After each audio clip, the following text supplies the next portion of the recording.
आत्मनमस्ते everyone. आप सभी के मन में एक क्वेश्चन तो ज़रूर आया होगा। आपने ये देखा होगा कि कुछ लोग काफ़ी डिवोटेड रहते हैं और काफ़ी स्पिरिचुअली हाई हैं, बहुत अच्छे हीलर हैं। उनकी हीलिंग 100% काम करती है, लेकिन कहीं ना कहीं वो अपनी लाइफ में रुके हुए हैं, उस लेवल को पार नहीं कर पा रहे हैं, उस पॉइंट तक पहुंच नहीं पा रहे हैं। बस एक सीढ़ी जो वो चढ़ नहीं पा रहे हैं, और पिछले काफ़ी लाइफ से वो जूझ रहे हैं इसी प्रॉब्लम से।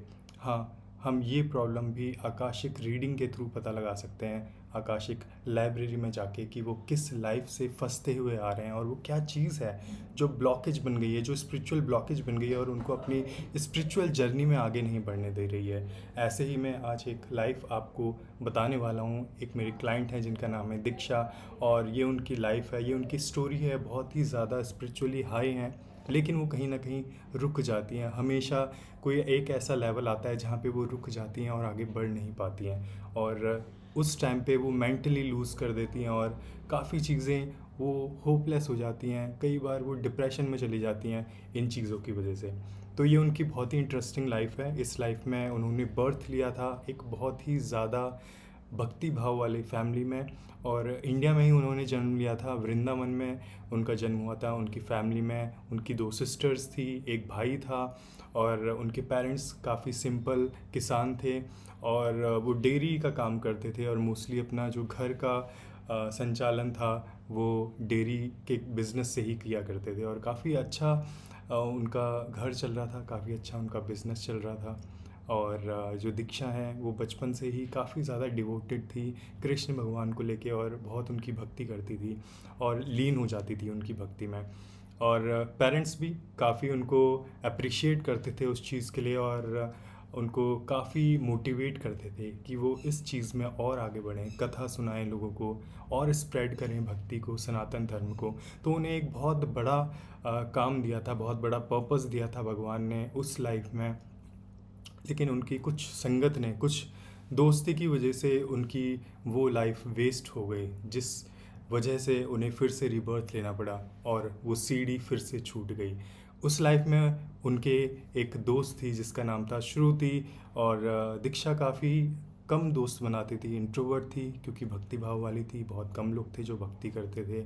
और जो ये श्रुति थी, ये भी बहुत अच्छी फैमिली से थी, बहुत अच्छी इंसान थी, लेकिन कहीं ना कहीं ये इनको नॉनवेज खाने की बहुत ज़्यादा बुरी आदत थी, और छुपते छुपाते ये लोग नॉनवेज खा लेते थे। एक बार इन्होंने प्लान किया कहीं और सिटी में जाने का, और ये दूसरी सिटी में गए, और गलती से श्रुति ने अनइंटेंशनली, बहुत गलत था जो कि, बट दीक्षा को वो थोड़ा सा टेस्ट करा दिया। वो ब्राह्मण फैमिली से थी दीक्षा। वो चीज़ काफ़ी हर्ट करी। पहले उन्हें समझ नहीं आया, उन्होंने वो कंज्यूम कर लिया। फिर जब श्रुति से पूछा कि ये टेस्टी चीज़ है क्या, एक्चुअल में ये उनके वर्ड्स थे, तो उन्होंने बोला ये तो बीफ है। तो उन्हें इस बात को सुन के ही झटका फील हुआ। उनको ऐसा लगा कि उनकी आत्मा ही निकल गई है, क्योंकि वो ब्राह्मण फैमिली से बिलोंग करती थी, और कभी भी उनकी फैमिली में इस बारे में बात देखने की तो दूर की बात है, चखने की दूर की बात है, इन चीज़ों के बारे में तो सोचना ही नहीं होता था। जब वो फैमिली से मिलने गए, वापस जब घर पहुँचे, तो दीक्षा ने अपनी फैमिली को बताया, तो फैमिली को बहुत बुरा लगा, और फैमिली वालों ने उन्हें घर से बाहर निकाल दिया। और श्रुति पे भी बहुत ज़्यादा बहुत गुस्सा किया उनकी फैमिली वालों ने। फिर दीक्षा भटकती रहीं इधर उधर इधर उधर, और एक पॉइंट ऑफ टाइम ऐसा आया जब वो साध्वी बन गई। उनको उस लाइफ में उनकी ऐसी गलती थी क्योंकि उन्होंने अपने पेरेंट्स को पीड़ा दी थी, उनके पेरेंट्स को ठेस पहुंची थी, और उनको बहुत दुख पहुंचा था मन में कि हमारी परवरिश गलत हो गई।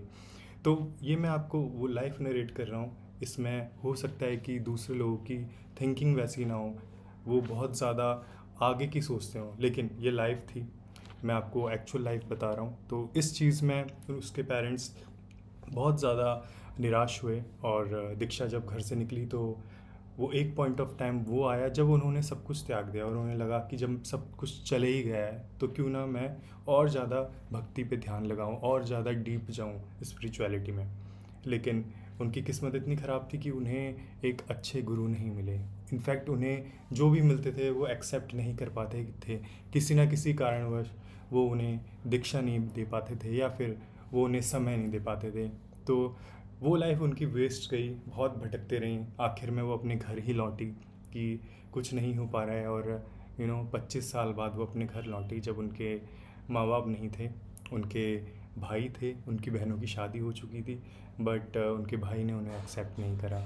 तो अपना जीवन उन्होंने बहुत ही ज़्यादा इस तरीके से बिताया कि एक बर्डन की तरह, उन्हें ऐसा लगता था कि वो बर्डन है खुद पे। तो वो लाइफ उनकी वेस्ट गई, और वो कुछ भी नहीं कर पाई उस लाइफ में, कोई दिशा नहीं मिल पाई, जिसकी वजह से उन्हें प्रेजेंट लाइफ में फिर से आना पड़ा। कुछ उन्होंने अच्छे कर्म किए थे, भक्ति तो वो करती थी, जिसकी वजह से वो सेम लेवल अपने साथ लेके आई। अभी भी वो सिंगल सीढ़ी मिसिंग है, बट इस लाइफ में जब हमने उनकी ये लाइफ देखी तो पता लगा कि हाँ, उनसे कुछ गलती हुई थी, उन्होंने फॉरगिवनेस मांगी, उनकी जो भी चीज़ें उन्होंने गलत किया था, ये सारे पैटर्न्स रीराइट हुए, और हल्के हल्के हल्के अब वो अपनी स्पिरिचुअलिटी में आगे जा रही हैं, और वो उस लेवल को फील कर पा रही हैं कि इस बार वो उस सीढ़ी को पार कर ही लेंगी।